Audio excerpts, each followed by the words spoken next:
Okay, good morning.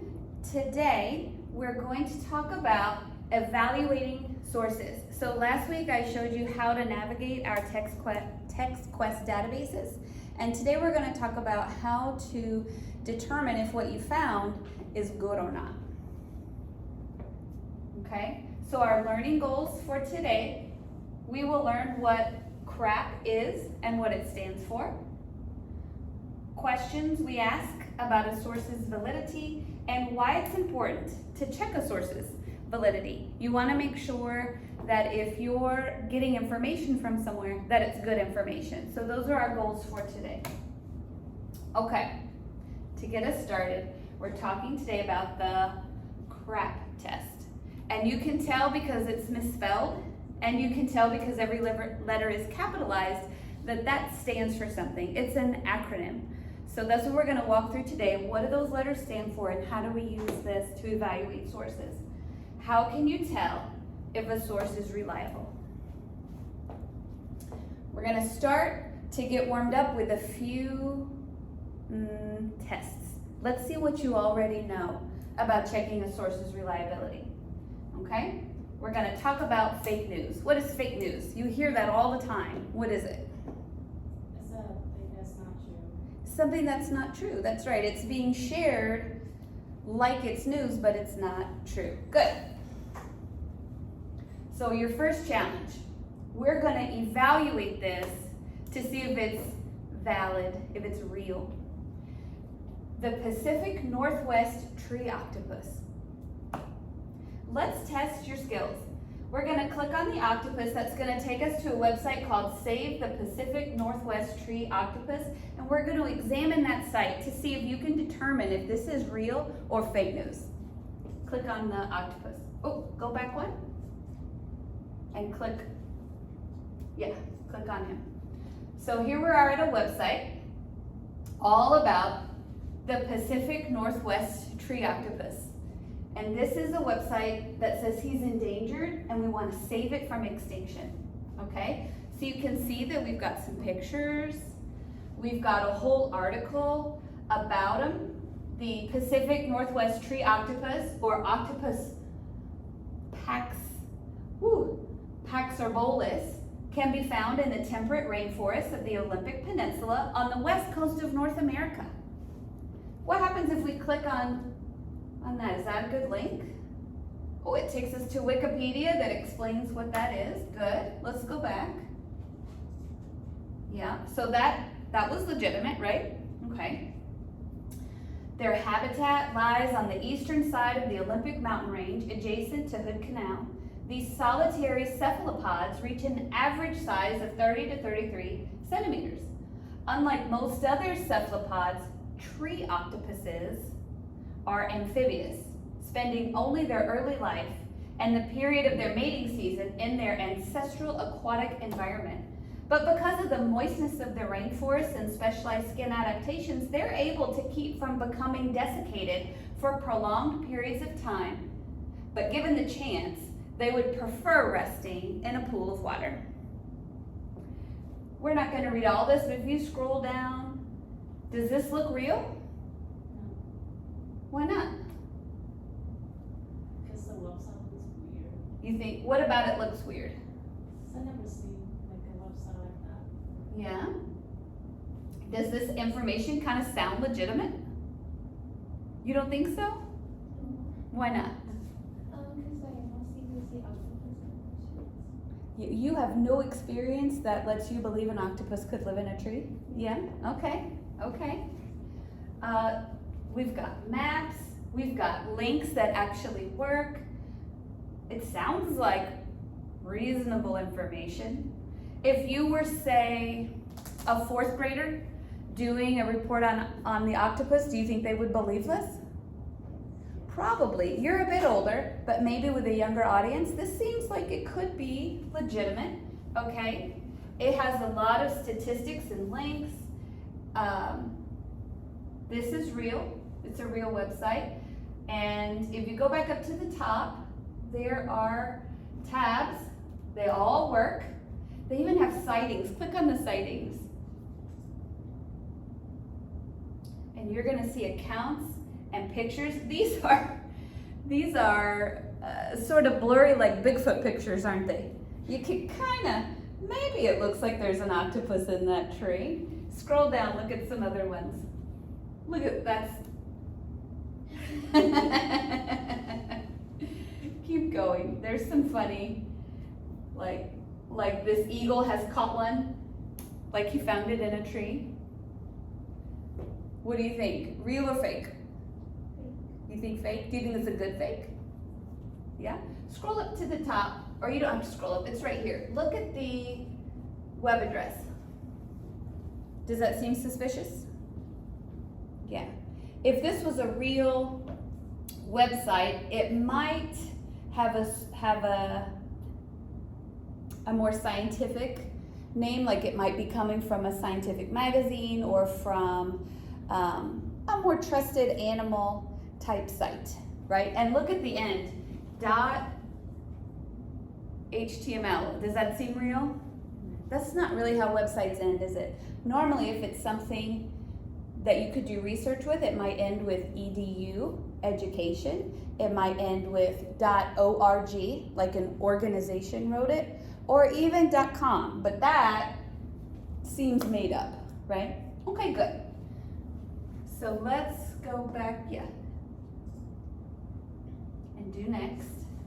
Okay. So, based on your analysis of this website, is the tree octopus real or fake?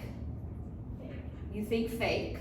What specifically from the website led you to make that decision? What were the key things that you thought, no way? The name of the one that the search. Okay, the web address, yeah, that doesn't seem real. What's one more thing that stood out to you? The pictures. The pictures. That one was clearly a stuffed animal, wasn't it? Yes, the pictures. But I think we agree that that's a pretty good fake. Someone put a lot of time into that, didn't they? Yeah. And if you were a younger student, you might believe it. Very good. All right, let's check out the next challenge. A picture is worth 1,000 words.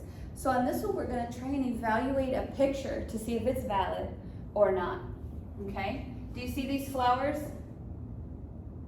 Look at how weird they are. It says, on March 11th, 2011, there was a large nuclear disaster at the Fukushima nuclear power plant in Japan. This image was posted on Imgur, a photo sharing website, in July of 2015. It says, not much more to say. This is what happens when flowers get nuclear birth defects. So we want to check out this picture and what the caption is claiming and do a little critical thinking to see if we think this is real or not. Okay, so let's just look at it. What do you think? So we can see what website it was found on. Have you seen pictures there before? Not familiar with that? Okay. Let's see who posted it. It says, please Google Shaker Amr. Please Google David Kelly. That's the username. Does that seem legit? No, it doesn't. If it said National Geographic magazine, would that seem legitimate? Yes. Yeah, because they travel the world and take pictures of natural things all the time, but that's totally unknown and it's weird. Yeah?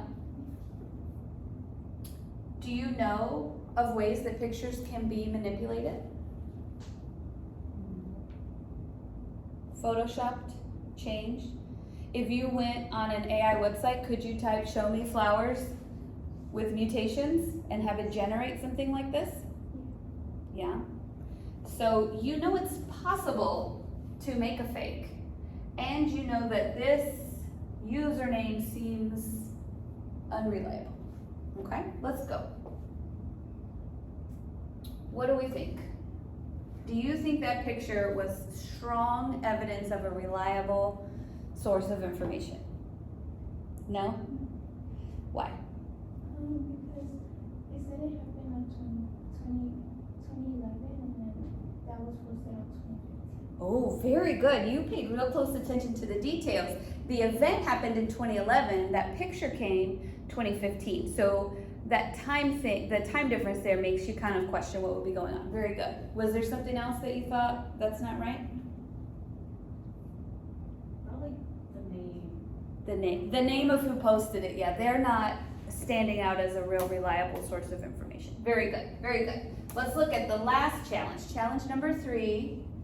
Now this one is hot button, but I want to talk to you about how we can manipulate statistics and numbers, because you're gonna find claims like this, and sometimes when they put numbers and percentages and graphs, it makes it seem real, but we have to think about what's being shown with those things and make sure that it's a reliable source. So we want to check out, this is called an infographic. That means it's information with pictures to explain it. This is giving you crime statistics for 2015.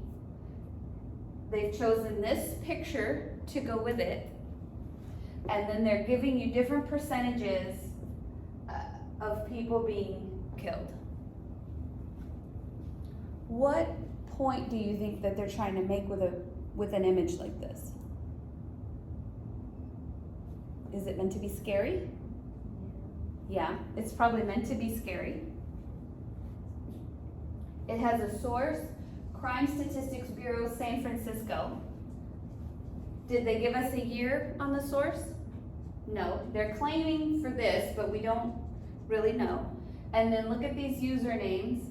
Do any of those sound like experts in crime statistics? Probably not. Probably not. Okay. What do you think the purpose with this is? The purpose to inform you, or is the purpose to get some sort of emotional reaction? You think so? Yeah. It might be to get some kind of emotional reaction because of the picture they chose and the way they've chosen to lay everything out, right? Okay, go to the next one. Do you think that's real or fake? Fake. You think it's fake? What stands out to you on that? The picture and like the name of the author.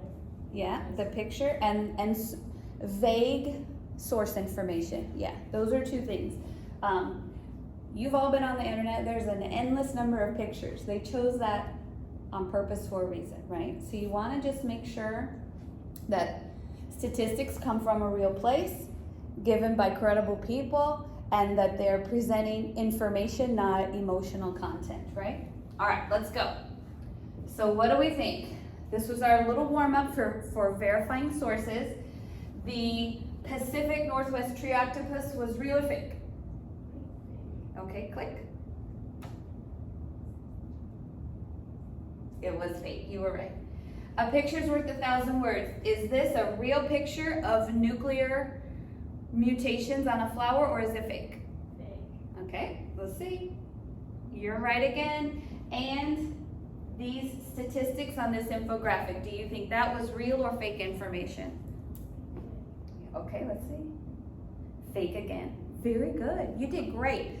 What I noticed is you were really paying close attention to the details, the dates, the sources, the time frame that things were shared, and the websites that they came from. That's all really good.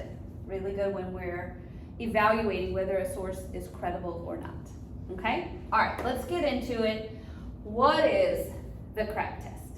And we did some of these things just now. You did them without knowing. But we're going to go through and talk about what each of those letters stand for and how you apply it to a source you want to use, so you have a very systematic way of verifying if something is good or not. Okay? Let's go. To tell if a source is credible. Credible means it's true and it's good to use. We use the CRAAP method. That stands for currency, relevancy, authority, accuracy, and purpose. If we look through these 5 things, you can determine if a source you want to use is valid or not. Okay? let's go to the next one. We're just gonna go through letter by letter. Currency. Every time I hear currency, I think about money. But that's not what this means. Currency means is it current information, okay? Depending on what you're researching, right? So if I want to research something with technology or medicine, you want it to be brand new because those things are changing all the time. But maybe if you're researching something about what happened during the Civil War, you would look for sources of information that are actually older, maybe written at the time of the Civil War, because those people, excuse me, those people were there when it happened and maybe had firsthand accounts rather than what we might think many, many, many years later, right? So it just depends on what you're researching. But currency means how current is that source. When was it published? Has it been revised or updated? Is it out of date? Are the links still functional? There's websites out there that were made in 2000. They still exist, but probably the links are broken, the information's out of date. You wouldn't want to use them. So one example of currency is a current source is crucial if your research deals with the newest research on advances in the treatment of type 2 diabetes, right? You want brand new information. But an older source might be helpful if you're researching the history of World War II. That's where you might seek out a primary source that was, a diary written on the battlefield by a soldier that was there. That would be a really good resource, even though it's not brand new, right? But it is current to when the event happened, okay? Very good. And then the next letter is R for relevancy. Is this source relevant to what you're trying to learn? Does the information provided support their purpose as an organization or argument? Does it answer a research question? If you want to utilize this source for evidence in your essay, does the information directly support your argument? Okay? Is it relevant to the topic? A source detailing the link between alcoholism and divorce may not be relevant if you're looking for information on the reasons people drink, right? If you're doing something for your health class, why are people drinking? We know it's bad for us. A link between alcoholism and divorce isn't exactly on track with that. That's not why, that's kind of a side effect or a cause, an effect, right? So it's not really relevant. It's connected sort of, but not really relevant to what you're studying. So you just want to make sure that the sources you find directly relate to what it is you're trying to research, okay? Is it relevant? All right. Authority. Who is the author, publisher, or sponsor? This is one that you paid close attention to in the challenges that we did. Do you have the authority to post this kind of information? Meaning, are you an expert in the field? Are you someone who was there and saw it, like an eyewitness? Okay. Are the author's credentials, educational background, and organizational affiliations listed? Which means they're going to prove to you that there's someone who can speak on this topic. Remember the infographic we looked at last? It said a source was crime statistics from San Francisco. Does that really establish authority? It wasn't enough information, was it? And you picked up on that right away. Okay, authority means the author of that piece of information has the background that makes them an expert in that topic. You can believe what they're going to say about it. For example, if you're writing a paper on the health risks of tattoos and body piercings, a doctor would have more authority than a website provided by a tattoo artist. Yeah?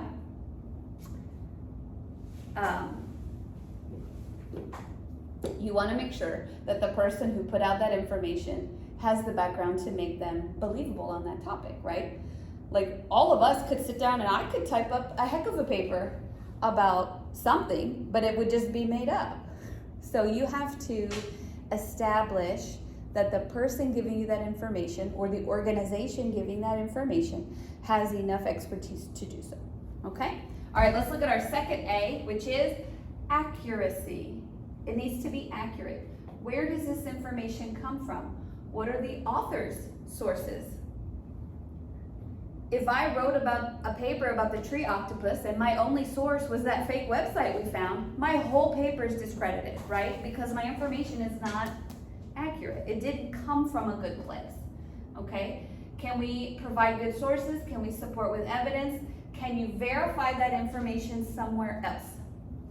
If it's true, then one source isn't going to be the only place you'll find it. You'll be able to duplicate that information through multiple sources. And does the language seem unbiased or free from emotion?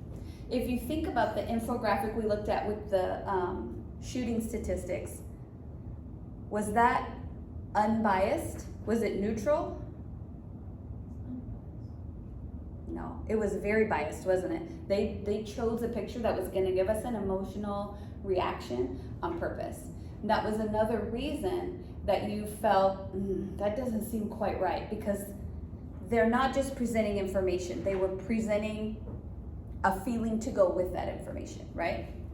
So if I say, Albert Einstein liked to wear tutus around the house and never clipped his toenails, but I don't name the name of my source, of my evidence, how would you verify that that's true? Just because I said it, am I an Albert Einstein aficionado? No, I'm not. So if I can't give you a source, then that's kind of just a rumor. It's not something you would want to use as a credible source of information in a paper, yeah? Okay? And the last one, the P stands for purpose. Why was this article or webpage written? Does the information attempt to inform and teach?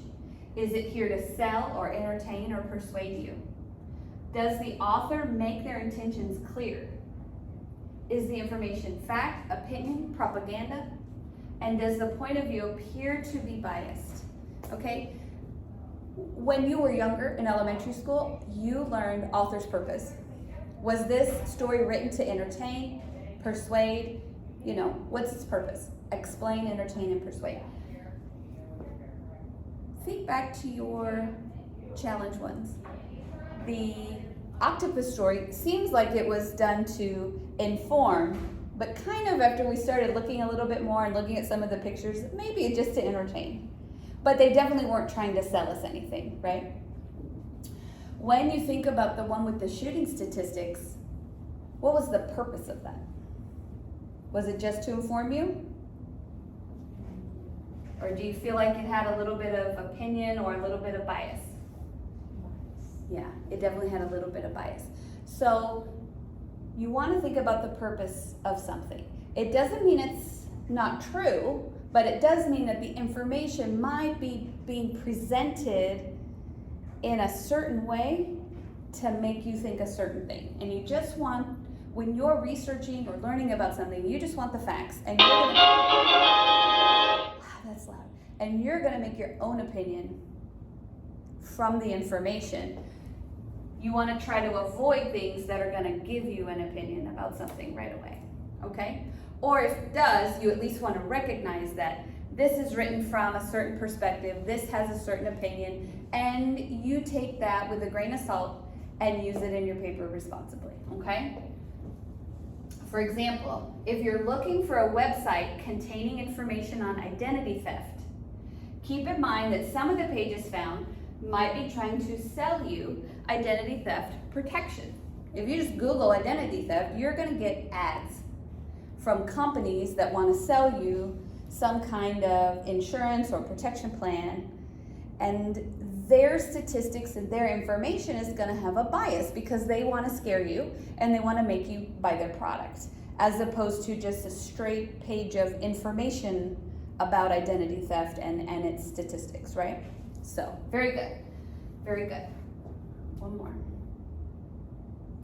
So we're gonna practice. Before we keep going, let's see.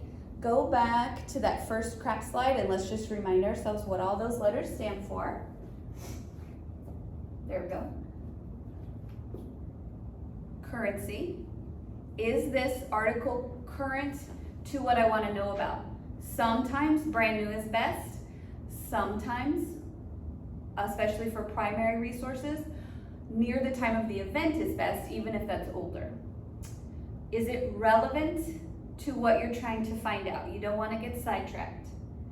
Does the author have the authority, and have they shared their reasonable sources to make what they've written believable and make them an expert where you can believe what they say to talk about this topic? Is it accurate? Can you verify the sources? And for what purpose was this written? You're not going to get misled by some opinion pieces or sales tactics, okay? So these 5 things are what you can sort of think through in your mind to say, okay, I found an article, or I found a story I want to use for a project. Let's see if it's good. Okay, good. Okay, let's practice. Fact or opinion, real or fake news. Look at that. Coca-Cola recalls Dasani water after clear parasite worm was found in bottles across the U.S. Real or fake?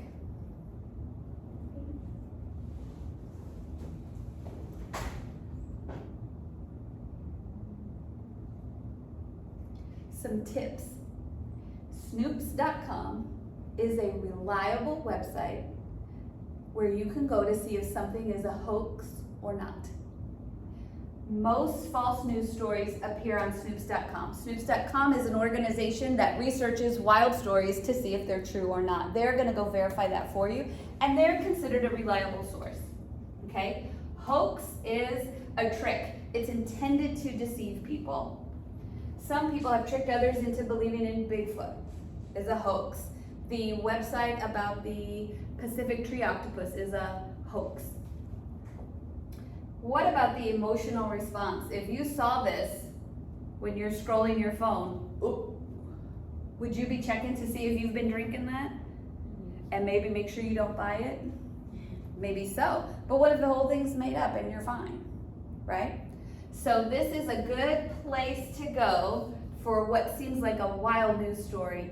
Snoops.com is a great place to go and verify that information.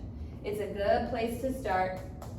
You can also Google the story to see if it's been covered by any reputable resources. If you find this story debunked on ABC News and National Geographic and Snoops says it's fake, then we know we don't have to believe that, right? Okay, let's check the next one. This is a quote by who? Donald Trump. It says it's from People magazine from 1998. Were you even alive? I was.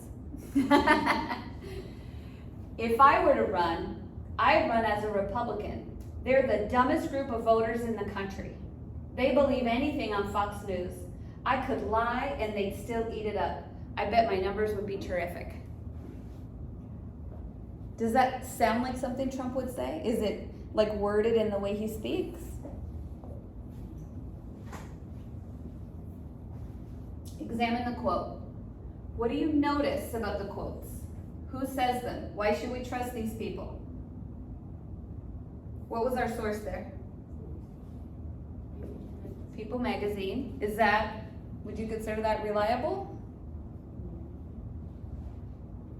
Pretty good, yeah. They've been around a long time and they interview lots of famous people, so could be, yeah. We wouldn't immediately throw it out, right? Okay. Does the picture look real? Yes. It does. That's a real picture of him in 1998. And then we've got this quote. So what could you do to test if this is true or not? You could see if you can find that quote somewhere else. Verify it somewhere else. Did he say that? Have their words been taken out of context? So maybe he was saying a whole lot of things and that part was a joke. But they just cut out those few sentences and stuck them here, and now we don't know that that was a joke. Would that be possible? It is possible. So you'd want to find the whole interview and read the whole thing to see what all was going on around this quote. And then you can decide, is this a fair representation of what he said? Either did he say it, yes or no? And if he did say it, how did that come about in the conversation, right? Because you know that if you just pluck out a couple sentences from what somebody said, you can give it a whole different meaning, can't you? Yeah. He could have been making fun of somebody. He could have been saying what he thought someone else would say. He could have been making a joke. We have no idea the context around this quote just from this one little piece, right? So a way you can check for the validity is to find it in another spot and to make sure it's accurate by reading through the whole interview, not just one sentence. Sound good? Okay, let's look at the next one. Man tries to hug a wild lion. You won't believe what happened next. It says Earth Porn, 1,620 comments. Here, this says it's from CNN Breaking News, and it's got the blue check, okay? 14-year-old girl stabbed by her little sister 40 times, police say. The reason why will shock you with a link. CNN.it. Is that, what do you think about that link? .it, is that kind of weird, right? Kind of weird. You know how sometimes you're online, maybe on Instagram, you see an ad for like, oh, we can get Coach purses for $4.99. And the link is, it says the word coach in it, but there'll be other stuff. Like, it's definitely not real, right? This kind of looks like that. Like we're about to get a fake purse, yeah? Okay. Check out the comments. If you want to see if these two things are real, check out the comments. If there's a lot, this says there's 1,600 comments. Click on that and kind of see, you know, some people in the comments might be like, this is fake, here's the real story. You know, that happens all the time in comments. Other people will help you verify. Compare the headline to the article. Sometimes there's clickbait headlines, which are designed to get people to click through to an article so they will see an advertisement or otherwise bring traffic to a site. And they often don't actually relate to the content of the article, okay? Again, if the emotion evoked by the headline is outrage or anger, be wary, be suspicious, always be suspicious. And you can use that CRAAP method to figure out, okay, is this current information? Is the picture current? Does the person writing it have the authority to do so? Can they be believed? Is the source of this reputable? Is it accurate? Can I verify it somewhere else? You can just go through those steps and make sure you know what you're looking at. All right, let's look at the next slide. Real or fake news? We've got a picture. She's holding, it looks like an EpiPen. Like if you are allergic to peanuts, that kind of an EpiPen. Ouch! Are California teachers really that greedy? Ooh. Is that meant to evoke an emotion? It is. And it's got all the little social media things. I can see that it says something about coronavirus down here. And this is an EpiPen. So wonder how all that connects, because EpiPens and coronaviruses and greedy teachers don't really seem to go together. Okay. Watch for sweeping generalizations. What's a generalization? That's when you talk about a whole group of people, right? Like, all girls love makeup only. Well, that's not true, right? So here they're making a sweeping generalization about teachers. Yeah, California's teachers. Those kind of statements might look like immigrants are out to steal U.S. jobs. That's a generalization where we talk about a whole group of people as one.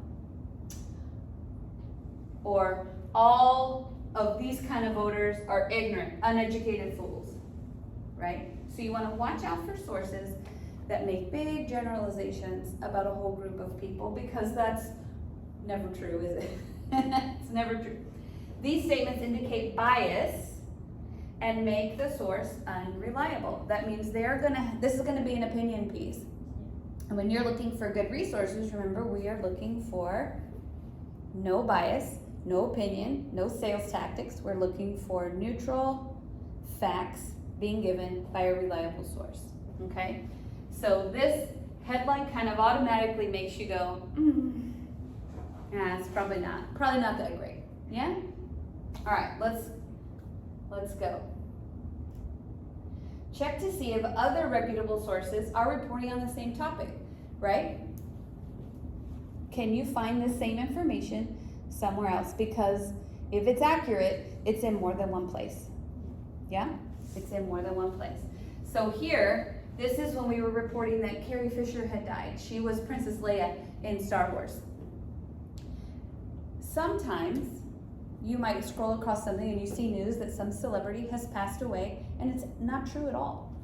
But what gives validity to the statement? What do you see here that makes it seem like it's probably true? It's not like a lot of It's in more than one place, and also look at the places.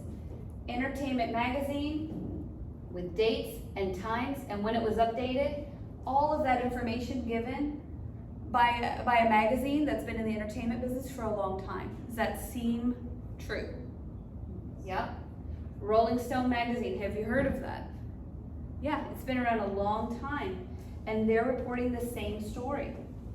E-News, have we heard of this? Absolutely, breaking news. And here, this is written by a person, and it gives you all of their info, contact info, when it was posted, so we know the date is current. So at a quick glance, it was probably true when you read that, right? Oh my gosh, it's in 4 different places I've actually heard of, and they've documented who wrote it and when they found out this information. So this seems like real, yeah? Very good, very, very good. Okay, so the moral of the story, before you read an article online, if you want to use it as a source in one of your assignments, we need to really evaluate that to make sure it's good, to make sure it's valid, and we can use the CRAAP assessment. Doesn't that stick in your head? I love it. It's just so funny. You can use those 5 steps to walk through and determine and evaluate that source. Should I use this or should I not? Okay? Let's go. What are some well-known places? If you're going to verify a source and it came from the New York Times, the Washington Post, NPR, or CNN, can you pretty much believe it? Yes. Yes. These are reputable news places. If they put out an article, that source has authority. You're going to be able to verify their links, their authors, when it was published. Okay. Just let that pass. So these are good places. All right. Now, here we have Abraham Lincoln with a quote.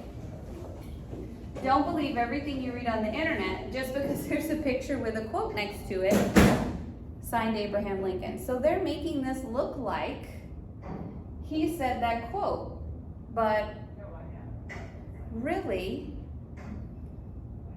the internet wasn't around when Abraham Lincoln was alive, so he wouldn't have a quote about that, obviously.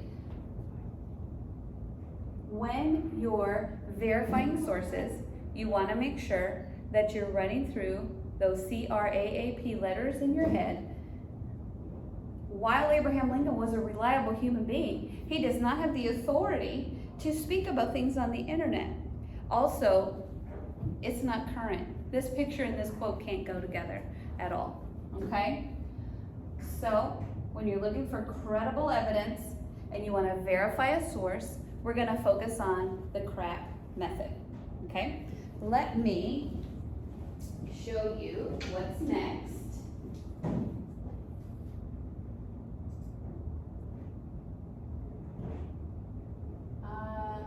How to test a website, okay? So you're in a class where some research is required, and you're going to look up information. A lot of you have been in the library printing articles just for this thing. How do you test a website? So you're gonna practice, and we're gonna use the CRAAP method to decide, is your article current? When was it published? And does the date of publication matter for your topic? Remember, sometimes it does, sometimes it doesn't. Medical things, technology things, those need to be current because that's always changing. But some things aren't. If it's a historical event, then it's maybe not that important that you have a brand new article versus one from 20 years ago because nothing's changed since then, okay? Is your source relevant? Does it actually support your topic?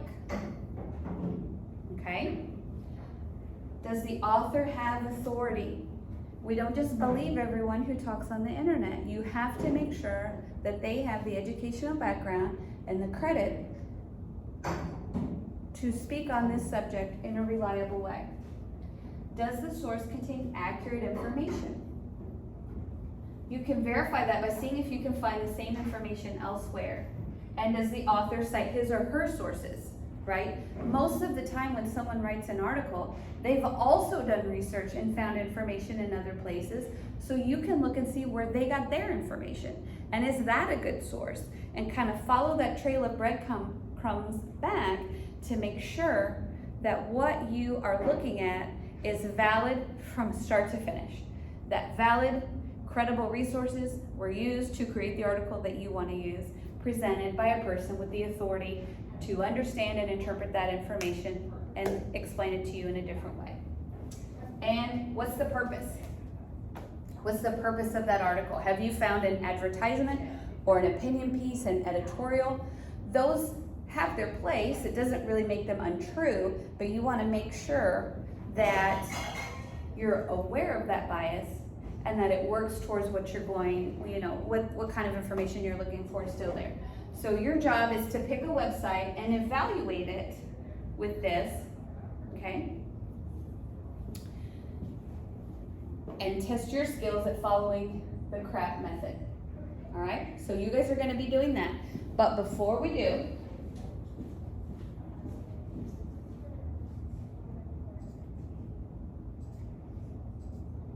I had a game.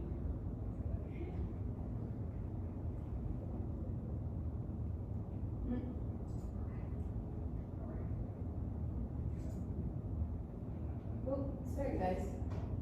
Here we go. I put a link for a game, and I thought at the end, but now I've lost it. Where did I put that slide?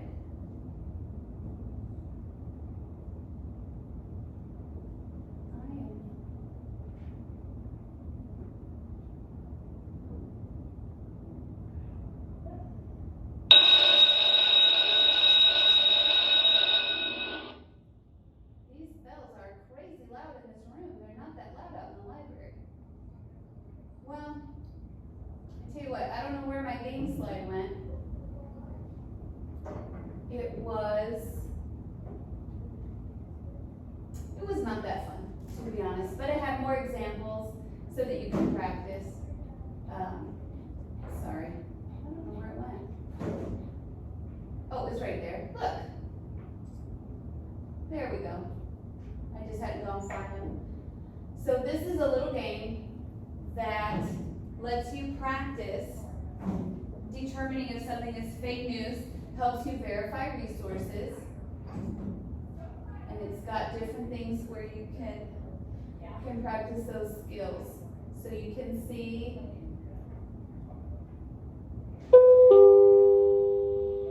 try to spot the news story, not based on facts. Click on the next arrow to begin, and you can navigate through here, and it's just going to have you test what we've talked about.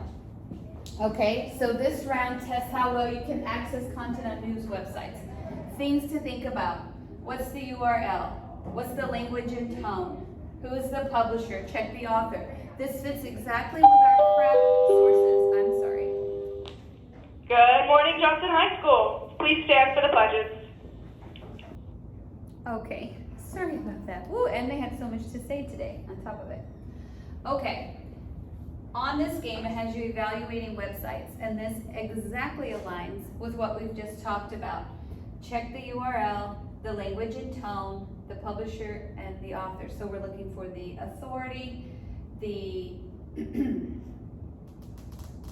oh gosh, that was such a distraction.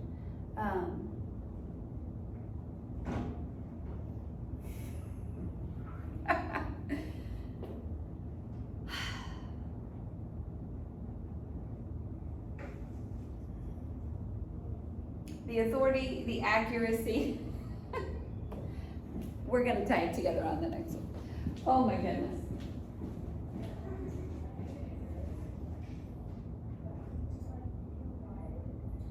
Okay, so you can see in the games that it's gonna give you newspaper articles here, find the fake story, okay? The Pope gave a TED Talk and asked tech companies to do better. During this year's annual TED conference, there was one surprising addition to the schedule who opted to telecommute, Pope Francis. And then it says we can see the credits.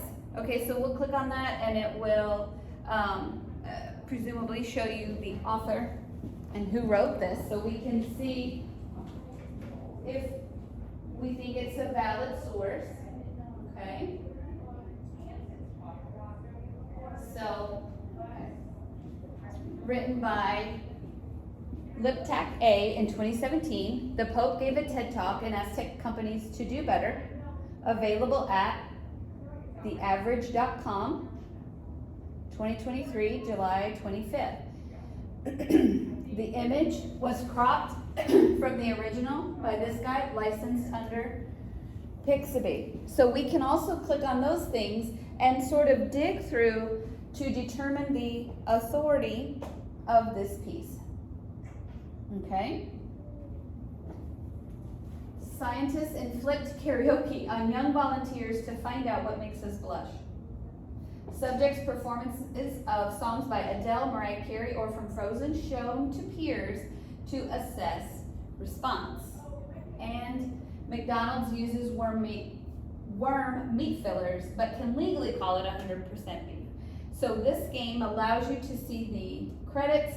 It allows you to click even further to examine the sources of the author to make sure that credible sources were used by a credible person to write an article. You want to check if it's opinion, sales, designed to give an emotional response, which obviously this title is, right? That doesn't mean it's not true, but it's something to pay attention to while you're checking that, okay? So as we wrap up, we want to have you thinking through how to evaluate sources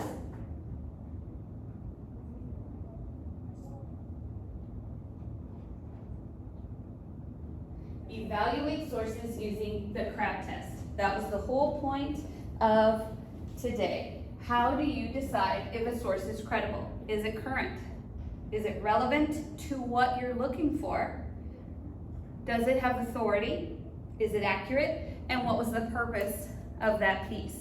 All of these things combined help you evaluate a source to see if it's good for what you're doing. Will this match your purpose? Okay? Remember, relevancy doesn't mean something's necessarily true or untrue. It just means, will this be a good source for you to use for the assignment you're completing? For the research you're trying to do, is this relevant or has it gone off topic?